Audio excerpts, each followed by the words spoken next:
Muito boa tarde a todos vocês. Olá, sejam bem-vindos para mais um Traders Room. Hoje, dia 23 de maio de 2017.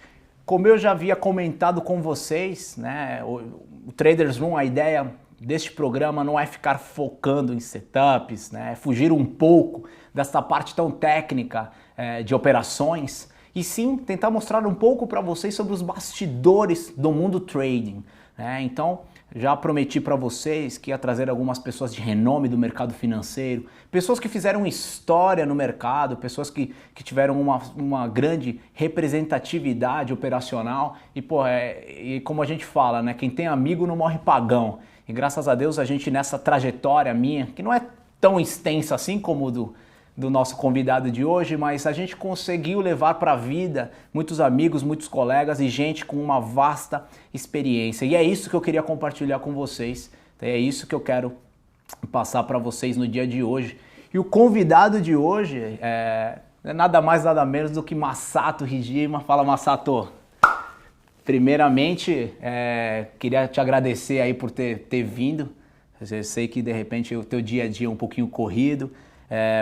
Você já teve a oportunidade de estar no meu curso, já tive a oportunidade de te levar para bater um papo com a galera. Foi uma das melhores experiências que eles tiveram, porque eles, além de aprender a técnica, conseguiram entender um pouquinho de como que é a estrutura do mercado, né? Da parte grande que está por trás. Então, primeiramente, queria te agradecer por vir aí e eles vão, no decorrer do programa, saber um pouquinho quem foi você e quem é você, né, Masato? Obrigado, Alisson. Agradeço a oportunidade da gente estar aqui falando um pouquinho aí desse nosso mundo que já não existe mais, né? Existe de outra forma. Existe de outra forma e assim, até representando nossos amigos ali que ficaram para trás ali naquele mundo que a gente vivia, que era o Pregão Viva Voz, né? Então agradeço muito você. Bacana. Galera, é o seguinte, no meu primeiro programa que a gente teve aqui na Traders Room, né, como eu cheguei até aqui.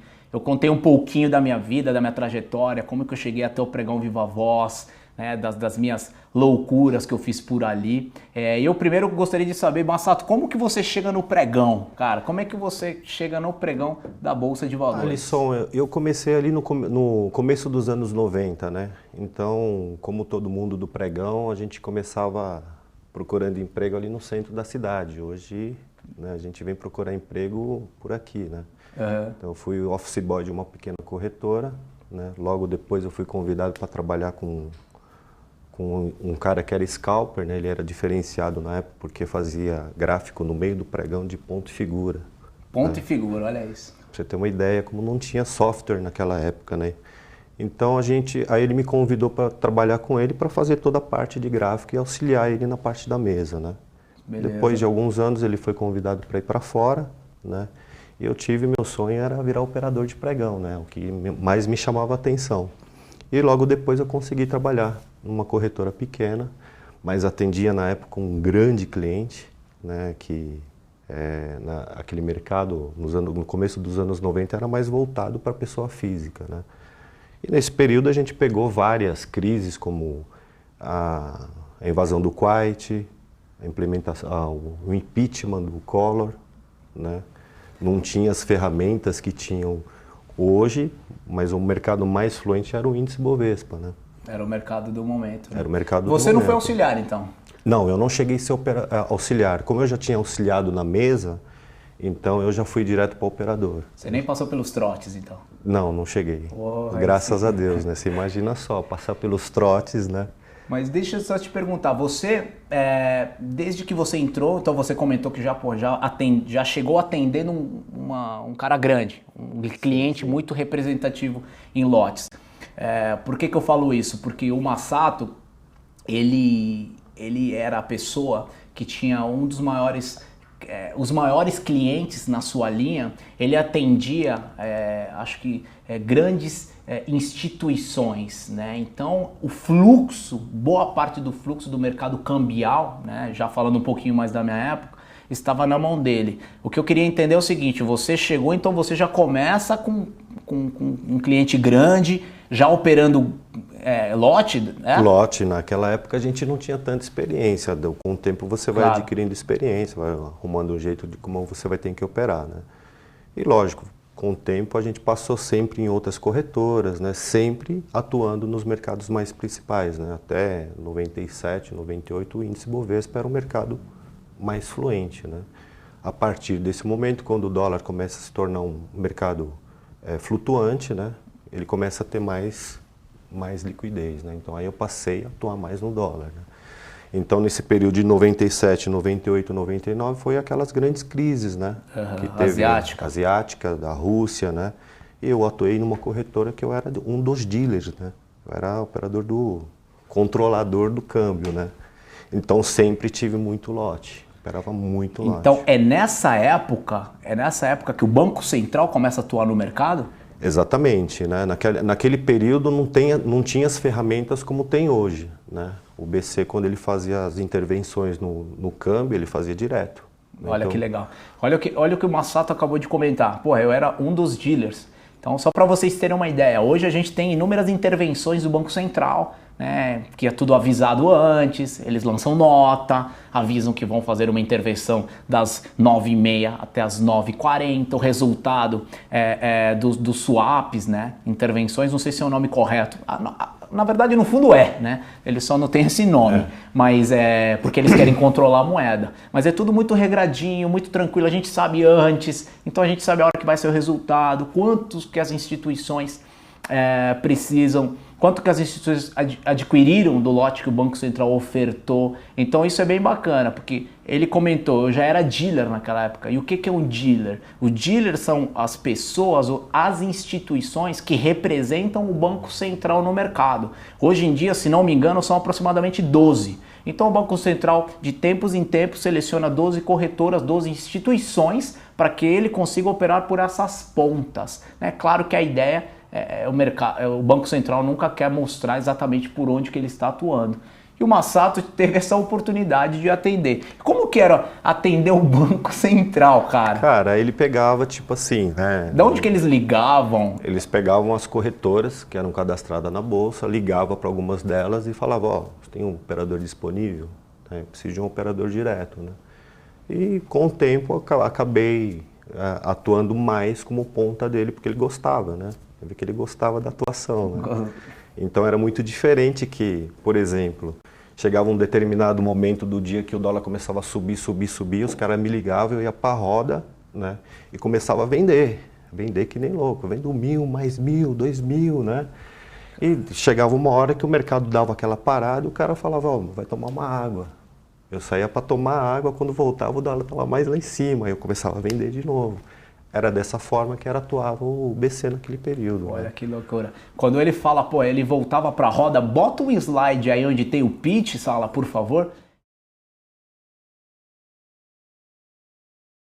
Vocês não vão conseguir identificar. Deixa só no slide só um pouquinho, Sala, por favor. Tá lá? Tá bom, beleza. Tá vendo? A gente não vai conseguir ver exatamente o Masato. O Masato, ele acabou de comentar, pô, eu voltava para a roda. Claro, essa não é a roda de 97, né, Masato? Era pregão no chão, né? 2000 que ela se torna a forma de pitch, né? Em 2000. Em 2000, né?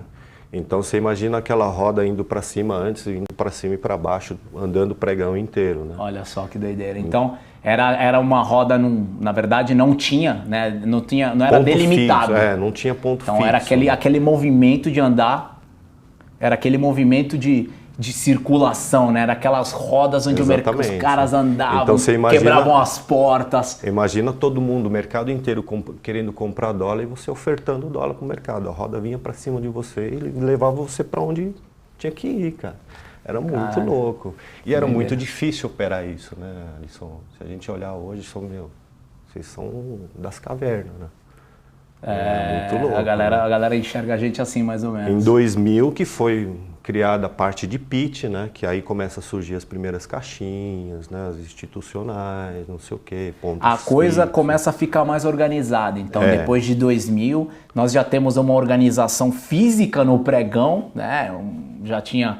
Não era tão organizado assim, mas pelo menos tinha rodas delimitadas, né? A roda do dólar, roda do índice.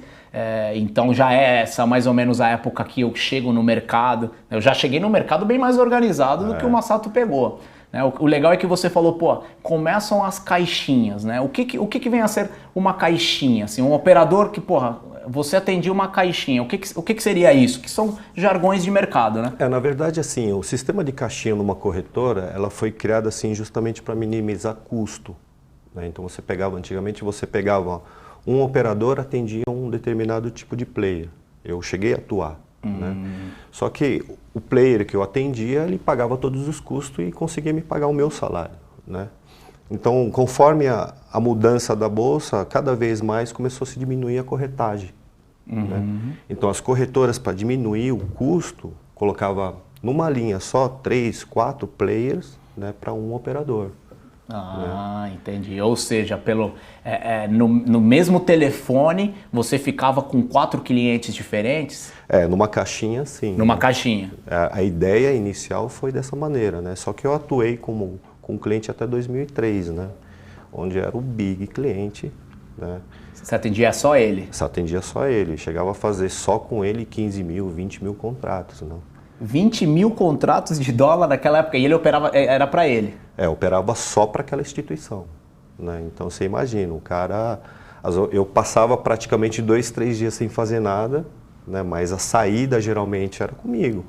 Então ele montava provavelmente posição pelo mercado, nas pontas, e na hora de sair do mercado... Na hora de sair era comigo. Então, era com você. As primeiras ordens que eu recebia do cara não era de 100, vende 100 lotes, o cara mandava vender 1000. Né? E dependendo como era a demanda do mercado, o mercado vindo para cima, o patrão vendia os 1000, ele falou mais 1000, né? Então você sabia que o cara tinha uma posição de 10 mil, 15 mil contratos, eu ia zerar a posição dele e dependendo como fosse, eu ia passar vendido. Então você imagina um cara desse, lógico que hoje não tem mais um cara operando dessa maneira, robusto. Tão agressivo, né? Tão agressivo, né? Ainda mais nesse mercado, né? Exatamente. Mas olha que bacana, né? Porque eu tenho várias lembranças, né? Principalmente do Masato. Por quê? Porque, pô, claro, quando eu era auxiliar, eu comecei a zerar boleta e a minha corretora, o Masato também conhece os donos da minha ex-corretora, tudo, né? A gente é bem amigo. E, porra, quando eu lembro de estar zerando assim, as boletas, cara, e o Masato, ele tinha tanto fluxo, né? E já ele vai falar quando que começa a aumentar esses clientes que ele atendia. Ele atendia os maiores clientes do mercado. Porra, eu lembro o mercado estava atuando de uma certa maneira. Quando o Masato chegava na roda, muitas vezes ele não estava, e quando ele chegava no pitch, na roda, começava a ficar silêncio, né? E, pô, eu pensava, meu, caralho, o que será que tá acontecendo, né? E a galera começava a falar, pô, o japonês tá chegando. Pô, o japonês por quê? Muita gente falava, vamos esperar para ver o que ele vai fazer. Então é algo que realmente, pô, era muito significante, né, Masato? Você sentia isso, obviamente, né, cara? Sentia, né? Quando você chegava na roda ali, a galera, tipo, esperando para ver o que você ia fazer. Geralmente, né? Você tinha scalper, muito scalper lá na bolsa, lá na época de dólar, você tinha uns 30, 40 scalper, né? E os caras faziam posição de 500, de 1000, né? Quantos amigos da gente a gente viu os caras fazendo posição desse jeito. Aí você entra no mercado para agredir ou para zerar uma posição, eu vendo 1000, o cara tá na ponta contrária, nossa, dá dor de barriga, né? Aí fala, não, tá bom, vamos ver como é que o cara leva essa ordem. Zerou, né? O cara repete a ordem. Esse mais 1000 dava dor de barriga nos caras, né? E então, qual foi o momento assim, que você operou a maior quantidade de volume de contratos? Qual foi esse momento, assim, pô, você tem noção, assim, pô, eu cheguei a atender, sei lá, 20 clientes ao mesmo tempo, sei lá, 10 bancos na linha. Eu acho que você ficava com essa quantidade, né, na sua linha. Não, chegou um período que eu cheguei a ficar até com 30, cara. Eu lembro de alguns dias eu atendendo 36 bancos, né, entre bancos e fundos, né. Então, em 2004, eu vou para uma corretora justamente para receber uma proposta para desenvolver a caixinha nessa corretora, né. Então aquele cliente eu tinha deixado para trás, né? Ele mesmo acabou vindo para a caixinha, né? E ali a gente começou. E chegou em meados de 2006, 2007, eu já estava fazendo entre 20 mil, 30 mil contratos, 40 mil contratos dia. Dia? Dia. 40 então, falando mil de 2 contratos. bi de contrato por dia. 40 mil contratos de dólar dia. Né? Somente o Masato operando. Então, você com um volume naquela época de 190, 200 mil contratos, 250 mil contratos, praticamente estava fazendo de 5% a 10% do volume da bolsa, do volume do mercado de dólar. Mercado de dólar. Cara, sinistro. E como que eram essas ordens? Porque eu também sempre tive curiosidade, né? Pô, você tava com uma linha, você tinha 20, 30 bancos, 30 instituições. Pô, você tava aqui, vende. Pô, você vendia, sei lá, 500, agora, porra, compra. Porque com certeza, essa caixinha você tinha os vendedores, você tinha compradores, você tinha o cara que queria fazer day trade, o cara que precisava zerar um head. Porra, como que você conseguia administrar? Porque eu lembro disso, cara, que as tuas ordens, tinha gente que quando parava de trabalhar, ficava na roda de dólar só para ver o Masato operar, né? Isso é verdade, a galera ficava lá, porra, caralho, cara, deixa eu ver o que esse cara vai fazer, porque era tão maluco as ordens, da forma como elas chegavam, né? Como que você conseguia administrar as ordens? Ou era natural para você, já era tipo no automático? Porque vamos lembrar do seguinte, não era só operar, pô, vende 500, mais 500, mais 500, era operar, anotar, porra, marcar o crachá, a contraparte, passar para auxiliar. Porra, era um processo do cacete. Você que operava esse volume, como que é? Como que você fazia? Alisson, com o tempo você vai se acostumando, né? Vai calejando, né? Então eu tive alguns, no meu decorrer, até chegar a caixinha, eu tive alguns clientes que eram doidos, né? Você falava bom dia, o cara te escovava. Bom dia por quê, né? Bom dia o caralho, vamos operar. Enfia, meu, não tem esse negócio, por favor, vende pra mim. Enfia, meu. Enfia, toma, não tem preço. Quantos lotes? Não era por favor, entendeu? Não tinha essa coisa. Então, com o tempo, você ia se acostumando. Quantos lotes? Não quero saber de lote. Vai vendendo, né? Tinha essas ordens, né? Pô, vende. Quantos lotes? Meu, não me pergunta isso, Eu cheguei a receber ordem Vende de caixinha no final ali, 2007, 2008, um pouco próximo da crise lá fora. De caras mandando ordem, enfia 5 mil, vendi 200, enfia 5 mil, vendi mais 300, enfia mais 5 mil. O cara pressionando a caixinha pro mercado ir junto, cara. Né? Você imagina uma ordem dessa, você lá tentando pilotar e não conseguindo nem anotar. E com certeza, muitas vezes, pô, óbvio, né? Muitas vezes quando o pessoal identificava esse tipo de posicionamento, né? A gente que já fazia na época day trade, já fazia giro, a gente já tentava sair na frente. Então você tinha essa questão que o cara tava te pressionando para você vender lote. O cara precisava de 5 mil contratos, você tinha um monte de cara que percebia, saía vendendo na frente. Dá pra botar aquele vídeo lá, a foto lá do pregão? Coloca a foto do pitch ou a outra? Aquela maior. Essa daí. Então, nesse momento você imagina, né? São quase 200 caras ali. Né? Num dia de muita notícia, era quase 300 pessoas. É isso aí. Você ali no meio, né? Você recebendo 30 bancos na sua orelha, os caras mandando ordem para você, enfia.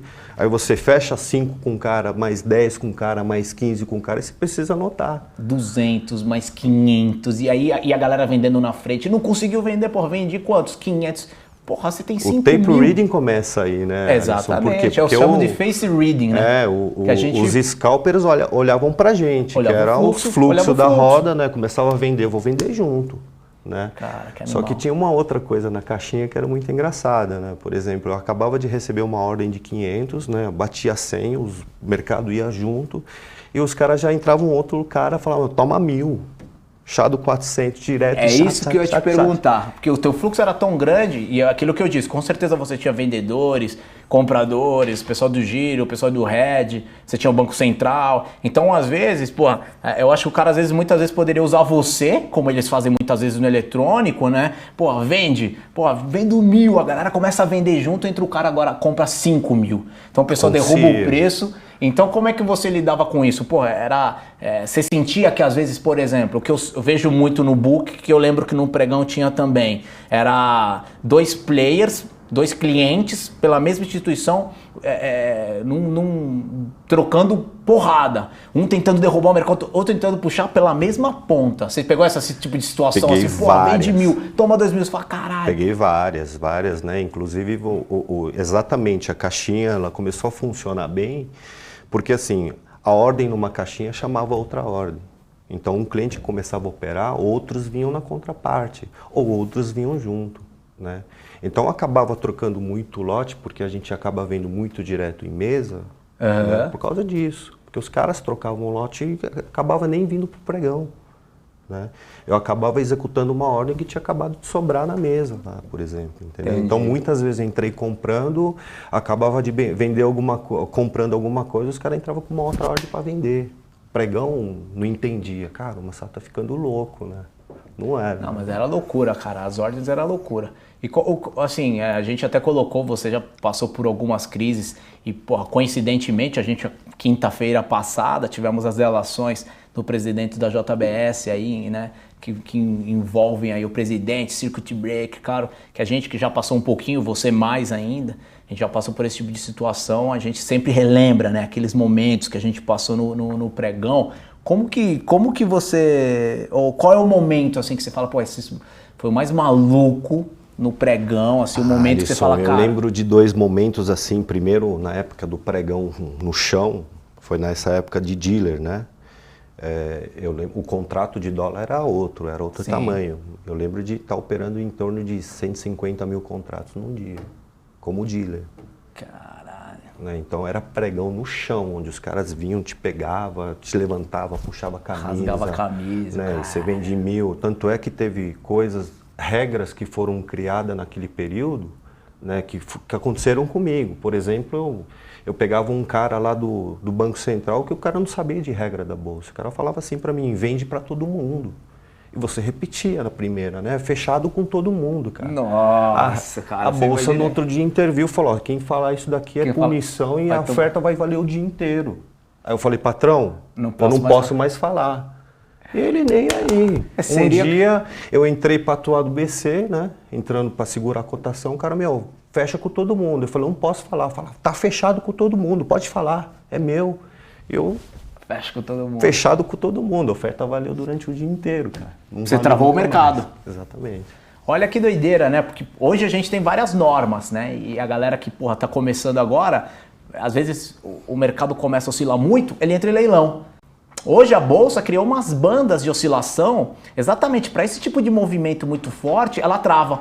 Exatamente para tentar diminuir o risco, né, dos operadores, né, dos clientes. Olha só que louco, nessa época ele tinha um fluxo, para quem vende quanto? Vende para todo mundo. Então você imagina o mercado tentando comprar, vende para todo mundo. Então você imagina uma pregoação dessa. Porra, eu vendo para todo mundo. Acabou o mercado, fechado concorda? Com todo mundo. Está fechado com todo mundo. Então, quem compra? A galera levanta a mão. Eu vendo para todo mundo, tipo lote, ou seja, é meio que tipo, não saber brincar, né? Não sabia. Os caras não sabiam brincar nesse período, né? E depois um segundo momento que já era praticamente... E aí a Bolsa cria regras. A Bolsa começa a criar regras para evitar esse tipo de situação. Pô, você não pode falar isso. Se você falar fechado com todo mundo, vai entrar em leilão. Exatamente. Se você falar isso de novo, você vai tomar suspensão. Exatamente. Tinha um monte de normas que o Masato está falando. Eu já cheguei nesse mercado um pouco mais organizado. Se você ficar levantando demais no pitch, você poderia tomar, que a gente chamava de gancho, uma suspensão sei lá, de meia hora, uma hora. Um dia, se você, sei lá, se saísse na porrada era uma semana, não sei. Mas, cara, que, porra... E em um segundo momento eu cheguei a operar nessa crise no começo lá da última crise de 2007. Eu lembro um dia... Na crise imobiliária, né? Na crise imobiliária que eu cheguei a operar quase 90 mil numa caixinha, né? Cara, eu lembro que todo mundo operou nesse dia, entendeu? Você imagina, época de crise, onde se diminui o lote, a variação ela cresce, o spread cresce, fica 100 pontos para um lado, 100 pontos para outro. Você de repente pode cometer um erro e você pode quebrar uma corretora. Fora isso, né, cara? Acontecia muito isso, esse tipo de coisa, né? Uma informação mal passada, o operador entendia o contrário. A gente podia entendia que era venda, saía vendendo, o mercado subia 200 pontos e a gente tinha que honrar. Não, e para vocês que tinham muito fluxo, acho que isso, cara, porra, de repente você tem um fluxo muito forte, venda, de repente compra, né? No meio do nada, uma ordem de compra, você vende, porra, pedi para você comprar, porra, eu tô vendendo 10 mil lotes faz 3 horas, de repente entrou uma ordem de compra 1000, porra, vendi. né? Às vezes, acontecia, né? Porra, e o legal era que acho que a corretora honrava o cliente. Tinha que honrar, né? Tinha que honrar, né? De alguma forma a gente tinha que honrar, fazer isso, o fluxo acontecer na própria caixinha. Entendeu? Claro que não poderia acontecer muito, né? Porque era valor financeiro, ainda mais Aí né? você operar num mercado desse, como agora, por exemplo, que a gente vê essa variação, eu só fico imaginando como é que seria eu no pregão, gente. O quanto que você ia ter que trabalhar? Nossa, eu acho que eu não tenho capacidade física mais para fazer isso. Eu acho que a gente não tem mais, né? O eletrônico, realmente, ele vem, quer bater 1000 lotes, ele clica lá 1000 lotes, bate, tum. No pregão, para você executar 1000 lotes, você demorava 20 minutos para você confirmar para o cliente. É isso aí. Olha isso, cara. É muito louco, né? 100, 200, com você 300, com você 500, com você 1000, com você 20, com você 500, agora anota. Anota. Porra, puta que eu Eu nem lembrava, passava para os auxiliar, corre, né? Tinha 5, né? Se vira, né? Eu não tinha que me preocupar com isso, porque senão eu não executava as ordens. E isso que era engraçado. Outro ponto que eu lembrei também, quando era auxiliar, e às vezes os meus operadores, né, fechavam com uma Sato, ele tinha os auxiliares dele, tipo como se fosse uma corretora. Então tinha, sei lá, 3, 4 auxiliares que ficavam... 5 por trás. 5 auxiliares que ficavam correndo atrás. Ficava, não era os auxiliares da corretora, eram os auxiliares do Massato. De tanta operação que ele tinha, as boletas, e a galera se matando para tentar confirmar com quem comprou, com quem vendeu. E no final do pregão tinha que dar tudo certo, né? É engraçado que assim, né? Hoje a gente vê no book lá, a corretora X vende destaque de venda, né? E no pregão era o contrário. Quem foi o destaque de venda? O Massato vendeu. Era isso aí, era cravado pelo operador. O fulano comprou. E aí todo mundo ficava tentando imaginar, quem será que tá operando pelo Massato, né? Quantas pessoas não chegavam para você, Massato? Todo mundo ficava imaginando, né? Te pago sei lá o que, te pago um jantar, vamos não sei o que, só para tentar. Massato, quem é, que banco que é? É o fluxo gringo, é o Banco Central, não sei o que, nem você conseguia saber exatamente. A gente não tinha noção de quem que era. Exatamente. Claro que você tinha ideia de tanto tempo que você fica na linha. Você conseguia mapear, alguns 2, 3 clientes que você sabia o jeito que ele estilo operacional. Vende 100, aí vendia mais 100. É isso. Aí vendia mais 100, aí esse 100 virava 1000, né? Então, dependendo da agressão do mercado, esse 1000 virava 5.000. Se 5.000 virava 10.000, cara. Então a gente conseguia identificar. Isso é um ponto que eu falo muito pra galera, né? Porque o fluxo e tal, tudo isso que a gente passa, claro que a gente tem uma certa vantagem, por isso que nós já passamos. Então, hoje a gente olha o book, eu olho com os olhos que eu tinha no pregão. Então, muitas vezes eu falo, poxa, Alisson, mas você tem certeza que este player está zerando uma posição por outra ponta? Como você sabe? Eu falo, saber, eu nunca sei, mas o estilo que o broker opera, a gente identifica muitas vezes. A forma como o player monta a sua posição, muitas vezes é a mesma como ele desmonta. Então, por mais que às vezes seja em outra ponta, por outra corretora, a gente fala, esse cara tá saindo por Tinha aqui. Aquelas pegadinhas, muita pegadinha, os caras mandavam fazer direto, né? Chamado o blefe, né? Vende 500 a bola uma vez. Vende 500 a bola uma vez, era pregoação. Eu vendo 500 a bola, né? Cancelei. Não faço mais nada. Não faço mais nada. Para o mercado ver, era um blefe. Né? Que hoje em dia isso não... Porque vocês que não sabem, blefe não pode, né? O famoso spoofing, né? Às vezes as pessoas, poxa, mas estão fazendo no book e tal. Não sei se estão fazendo, mas não pode. Blefe, fazer spoofing, dar falsos sinais ao mercado é algo que hoje em dia não pode. Né? Mas às vezes era uma certa forma de dar, de bolar uma estratégia, de abrir venda para depois por outro operador comprar. Entendeu? Dava aquela falsa sensação de que o Massato ia começar vendendo, por exemplo. Entendeu? Eu vou começar vendendo, alguém vai bater no comprador ali que está pagando na hora, entendeu? Então isso acontecia muito, né? Então, era uma coisa muito engraçada, era maravilhoso. Cara, curiosidade total, você operou, acho que para uma das grandes lendas do mercado, né? Você chegou a operar para o Naginarras. O meu primeiro cliente naquela corretora que eu falei para você. Primeiro cliente do cara foi, como é que o cara, vocês têm noção? Depois vocês podem dar o Google, tá? Naginarras, né? Foi simplesmente o cara que quebrou a bolsa do Rio de Janeiro. Foi simplesmente o cara que quebrou a bolsa do Rio de Janeiro. Até hoje ele tem um monte de enrolo aí na bolsa, mas o cara era... Cara, como é que era atender esse cara, velho? Era tipo... O Traders Room passado foi sobre o Jace Livermore, né? Contei a história dele, a forma como ele operava, a forma agressiva que ele chegou a fazer na crise de 29, 100 milhões de dólares, o que equivale hoje em dia a quase 10 bi. né? Porque ele era um cara que sabia operar vendido, coisa que poucos sabiam na época. Contei a história do Jace Livermore e tal. Cara, seria, porra, o brasileiro, vai. Com Ele não certeza. é brasileiro, né? Mas ela, eu acho que de... Libanês, não é? Libanês, alguma Mas coisa. E aí?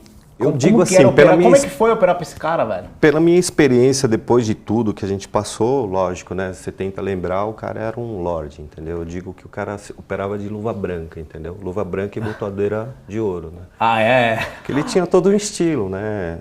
Vem, pega pra mim. Ó, vendedor de 50 tanto, pega pra mim, entendeu? Pega pra mim. Era umas ordens meio jeito. assim. Não tinha aquele pânico, né? Vai, como no filha. institucional, enfia, toma! Pega 1000 pra mim aí. Pode tomar. Então você operava tranquilamente, né? Já depois, o mercado constitucional já era uma outra pegada. Já era outra loucura, né? Mas assim, eram outros mercados, né, Alisson? Era um mercado mais voltado para pessoa física, né? Tinha muita pessoa física. Cara, mas eu imagino como é que deve ter sido. Coisas que, porra, são escritos nos livros de mercado financeiro, né? São pessoas que porra, e com certeza várias passaram pela tua linha, e muitas vezes, às vezes você nem sabe que passaram, né? Eu cheguei em situações de um dia estar num lugar e a pessoa fala assim, ó, eu conheço você. Eu falei, desculpa, eu não conheço você, quem que é você? Ah, eu sou fulano. Você me atende. Tô com você na linha todo dia. Tô com você todos os dias. Eu falei, pô, desculpa, né? Ele até imaginava que pela voz, o estilo que a gente fazia, o grito que a gente fazia, o cara imaginava um cara de 2,10 metros de altura, uma puta voz, isso que eu ia falar, entendeu? porra, o Masato, porra, japonês, tranquilo. Baixinho, entendeu? Fala baixo, cara, esse cara Fala era manso. o demônio, o cara era o demônio operando. Eu lembro de você, porra, até ia comentar suado, camisa rasgada, todo molhado, e o cara, porra, eu lembro disso porque, porra, são pessoas... Nos mercados, né, a gente tinha aquelas pessoas chaves, né, porra, tem que ficar de olho nesses caras aqui. Tem que ficar de olho no DI, se vai operar DI, quem são os caras ali? Pô, esse, porra, legal. No índice futuro, no agrícola. Então a gente, pô, são pessoas chaves, assim, que, pô, você olhar e fala, cara, ali tem que ficar muito ligeiro e tentar evitar estar no contrapé.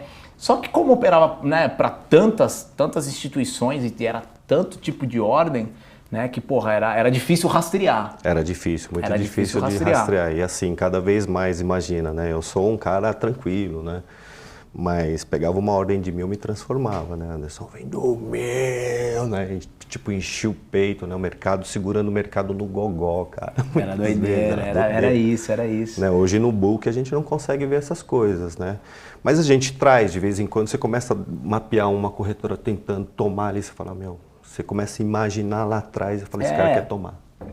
Né? É muito claro. É o que eu falo, migrou, né? Mas o burburinho, né? Aquilo de repente some tudo. Você fala, meu, tem coisa que vai vir aí. Era igual para nós, era o barulho. De repente, pô, tudo ficado quieto. Vai vir merda. Você não sabe o que é. Você não sabia o que ia vir. Exatamente. Imagina você, compra, vende, cancela tudo. Imagina você, cara, cancela tudo na minha linha, peraí. De repente alguma parada, isso é porra... Acontecia, a gente... Para nós era isso, né? Hoje é no book, né? Acho que a percepção do book, a forma como ele ia ficando... Daqui a pouco começa a encher os lotes e fala, cara, agora vamos, né? Então... É que no pregão era uma coisa muito engraçada, cara, que assim, né? Eu cheguei a um ponto de eu estar anotando, colocando o telefone aqui do lado e você conseguia ouvir a voz dos caras na roda, né? Você sabia. Né? Todo dia, tanto com tanto, você sabia. O cara mandava você tomar, você ia direto no cara sem olhar, muitas vezes, porque você estava tão acostumado. Você criou esse instinto de tão operador. Acostumado a fazer isso que era automático. Né? Então você pega um volume de 20 mil, 30 mil, pode até parecer pouco, né? Mas naquele pregão viva voz era absurdo. Tem que pensar no seguinte, são 20 mil, 30 mil contratos que ele fechava, mas em diversos tamanhos. Tinha cliente pequeno que fechava 20, 30, o outro 100, o outro 500, o outro 1000, o outro 20, o outro 10. Ele não... no pregão, você não podia ignorar. Entendeu? Você não podia ignorar as pessoas. Não, você não quero. Somente você com o grande porque vai me ajudar na conta. Se você está vendendo a 10, se tem comprador a 10, você é obrigado a servir o mercado, né? Então você imagina 10, 20, 30, 100, 500 e pô, você operar 30 mil lotes. Eu cheguei uma época, o Alisson, eu lembro de um cara, era de uma instituição, né? Ele me mandava, durante dias ele me mandava ordem, ele operava muito, operava 10 mil, 12 mil. Só que tudo de 20 em 20 as ordens. Puta que... Você imagina fechar chá do 20, chá do 5, chá do 15, chá do 10. Imagina fazer isso, né? O dia inteiro. E você atendendo os outros caras que vinham, toma 100, toma mais 200, enfia 500, né? Você imagina você fazendo isso daí? Caralho. Então, assim, a gente operava no mercado que era lá atrás, era da época das pedras, né? Da época das cavernas. Mas a gente conseguia lidar, né? A gente conseguia ter... dar fluidez no mercado, dar liquidez para o mercado, né? Isso é bacana demais, né? E acho que o que migrou, né? E só para vocês fazerem um comparativo, muitas vezes vocês olham fotos de corretoras, né? Principalmente quando estão dando entrevistas, né? Nos jornais, você vê que tem aqueles carinha com os microfoninhos, né? Aqueles microfones, e tem a caixinha. Essa caixinha exatamente que o Masato falou para vocês o que é exatamente onde ficam todos os clientes nessa caixinha. São muitos botões, cada botão é um cliente, é uma instituição. Aquele botão piscou, né, o operador ele aperta, o broker ele aperta, pois não, bate 100. Então são operações de uma forma diferente, não tem mais o grito, mas são exatamente isso, né? Exatamente então, isso. Então o operador está com diversos tipos de clientes, né? Clientes... Que você acaba trocando spread na mesa, entendeu? Então quando você fala naquele microfone, os 6, 7 que está ali escuta você. Tô chamando spread para 1000, né? Então você consegue falar de uma vez só para todo mundo. E aí muitas vezes saem os diretos, né? Exatamente. Então, o cara tem comprador para 1000, às vezes o outro fala, eu compro, tá fechado, passou os 1000. Exatamente. E aí eles, por norma, são obrigados a mostrar no book. E aí que a gente vê, você está saindo 1000 lotes, né? A tal preço, 3.000 lotes. A tal preço. Coisa que a gente não tem nem ideia, não sabe nem o que está acontecendo. Não sabe nem o que é. A gente não tem ideia, os caras fazem de tudo, né? Opera 2, 3 clientes ao mesmo tempo, né? Opera fluxo, trava, faz termo, faz um monte de coisa. A gente não tem ideia do que é, né? A gente só executava, né? E aí, quantos ganchos você já tomou? Quantas punições? Muitas? Alisson, na minha vida eu acho que eu lembro aí de uns 20, 30, fácil. Fácil. Era descanso, né? Era ir tomar água. Às vezes dava vontade de ser punido, né? Dava vontade. Chegava aquela sexta-feira assim, tipo, para emendar, eu vou forçar um ganchinho aqui para... E como que faziam? Tinha substituto? Vocês tinham várias operadoras da corretora? A corretora tinha outros operadores. Eu quero descansar, mas os clientes acho que não gostavam muito. Não, né? Porque eles estavam acostumados. Então você coloca um outro cara com outra pegada, com outro ritmo, diminui. E até para a corretora era ruim. Eu tinha um cliente, 2 clientes pontuais comigo que é todo mês. Então todo mês o cara vinha com ordem pesada. E essa ordem pesada chamava os outros. Então quando eu saía, o cara já não fazia mais nada. Então a minha caixinha já diminuía. Masato, agora é o seguinte, cara, primeiro do cacete as histórias, como a gente falou, dá pra ficar até... Não, tem mais histórias assim cabeludas, entendeu? Que, é sensacional, isso é muito maluco, velho. Pra gente que passou ainda, não tem, é difícil de explicar. Cara, agora me diz uma coisa, a parte psicológica, cara, a parte... Porque, claro, né, eu também tive diversos problemas, assim, eu tive várias fases, tremedeira, cabelo caindo, mancha na cara, com 18, 19 anos, no mundo do trading, naquela doideira, entrei muito moleque também, como que você conseguia, cara, porque... Agora acho que a gente pode falar o outro lado, ter um lado legal. O Masato é uma das pessoas que sempre foi referência pelo volume que ele operava no mercado de dólar, beleza. Só que nós tivemos diversos colegas, cara, que tiveram inúmeros problemas. As pessoas desenvolviam síndrome do pânico, as pessoas desenvolviam doenças, as pessoas às vezes não conseguiam mais voltar para operar, não conseguiam mais ouvir um telefone tocar, você sabe disso, né? Por quê? Exatamente porque, cara, como é que você conseguia dormir, cara? Você tá operando para 30 bancos, como é que você lidava com isso? Você tinha alguma técnica, além de ser japonês, para tomar chazinho e fazer karatê? Ou, de repente você... Não sei, tô chutando. Não, como é que era assim, cara? Alisson, eu acho que com o tempo você vai desenvolvendo, né?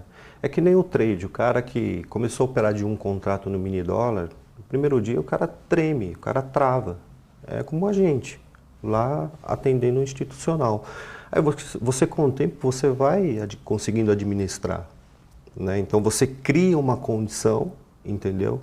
Aonde você pilota o negócio. entendeu? Então, lógico, tinha dias estressantes demais, lógico.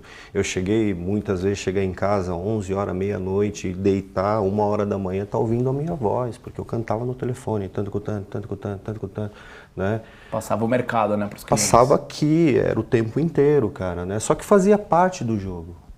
Então, quando você entendia isso, você acabava levando. E você também tentava... Era a tua profissão, Era né, a minha cara? profissão. Era a tua profissão. Tipo, é por isso que eu falo, e muitas vezes eu falo isso mesmo. Eu acho que o mercado financeiro, o trading, bolsa, é perfil, cara. Exatamente. Eu comento, e no primeiro dia eu comentei também, que já inúmeros colegas que entraram como auxiliar e não conseguiam voltar. Não conseguiam. Passavam uma semana sendo zoado, você sabe, dos trotes e o bababá. Demais.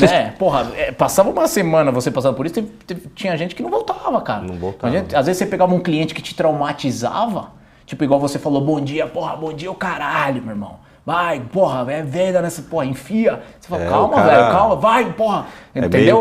É meio que tipo assim, né? Você entrava no pregão 9h30 e, você já se metia o dedo no 220, né? Porque você ficar ligado, entendeu? É uma coisa que acontecia realmente ali, né? De adrenalina lá em cima. Você imagina chegar nesses dias assim, pô, que nem quarta-feira passada eu chego em casa, olho a televisão, o Jornal Nacional só passando aquele negócio, não, porque não sei o que, já vem na cabeça no outro dia, cara, amanhã vai ser o pânico, vai ser um baile funk, né, vai ser, né, vai ser a Bósnia, né, um negócio. Então a gente já chegava assim, lógico, passava, né, mas a gente tentava de outras formas também reduzir um pouquinho esse estresse, entendeu, praticar algum esporte, alguma coisa nesse sentido para tentar reduzir, né. Uma cervejinha de vez em quando. Então era muito louco, cara. Você imagina isso, a gente tenta controlar, né, Alisson? Cara, mas, porra, sensacional, sensacional. Cara, não tenho palavras para te agradecer por estar aqui. Imagina. Claro, pô, tomara que tenha outras oportunidades pra gente vir aqui novamente e resenhar mais e contar mais histórias. Claro que falta tempo pra gente ficar aqui, né, Masato? A gente, quando se encontra, é até altas horas, porque muita coisa que a gente vivenciou, muita coisa que eu não vivenciei, que eu vivenciei parte da história da Bolsa, você é outra parte, tem gente que mais ainda, e quando a gente se encontra, a gente, porra, começa a reviver isso. Então, é esse tipo de história que é legal vocês saberem, é vocês entenderem como funciona, porque tudo isso que nós contamos que funcionava na gritaria, funciona igual, só que no eletrônico. Então é da mesma maneira. E, pô, tem aqui um dos maiores operadores de dólar, que é o mercado que eu mais gosto, né? O mercado que eu mais me dedico hoje em dia, para falar para vocês um pouquinho sobre como que era a rotina dele. É um grande satisfação, Masato. Imagina, obrigado, Alisson, aí, né, pela oportunidade. Aí também de... E hoje, está operando um pouquinho? O que você está fazendo hoje em dia? Hoje galera, com certeza. E ele está né? fazendo o que hoje, né? Aposentado? Não, hoje é tranquilo, não tem mais estresse, entendeu? Perto do que a gente viveu, é fazer cosquinha. Né? Vai para Miami, opera um pouquinho? Imagina, a gente opera tranquilo de casa, de boa, né? Sem muito estresse, entendeu? Sem muito estresse, né, cara? A gente tem que escolher direitinho para tentar fazer alguma coisa de qualidade. O Masato tá no formol, o cara não fica velho. Galera, obrigado, muito obrigado a todos vocês. Hoje não teremos Fala Trader, até pelo tempo, né? E até, pô, eu mandei fazer, pro Masato saber, mandei fazer uns jalecos, réplica dos jalecos de bolsa, só com o logo com a marca da XP, tudo. Vou até te presentear com pra galera, a gente vai sortear aí, enfim, uma lembrança que eu sempre faço questão de trazer, falar do pregão, falar sobre o que a gente era, que acho que tá dentro de nós, né? Isso é uma história que acho que não pode morrer nem vai, porque faz parte da história, né? Tinha certas coisas que, assim, a gente escutava muito no pregão, assim, quem viveu aquilo lá, viveu, né? Sabe o estresse que foi. É difícil de falar, é difícil, quer dizer, é difícil muitas das pessoas entenderem o que é. A gente não consegue esquecer, cara, é uma coisa que estava no sangue, né? E é isso que eu faço sempre questão de estar sempre trazendo à tona, e com certeza mais pessoas vão vir aqui, o Masato com certeza vai voltar, e espero que vocês tenham gostado. Masato, obrigadão mais uma vez. Galera, obrigado. Até a próxima. Até o próximo Traders Room, valeu.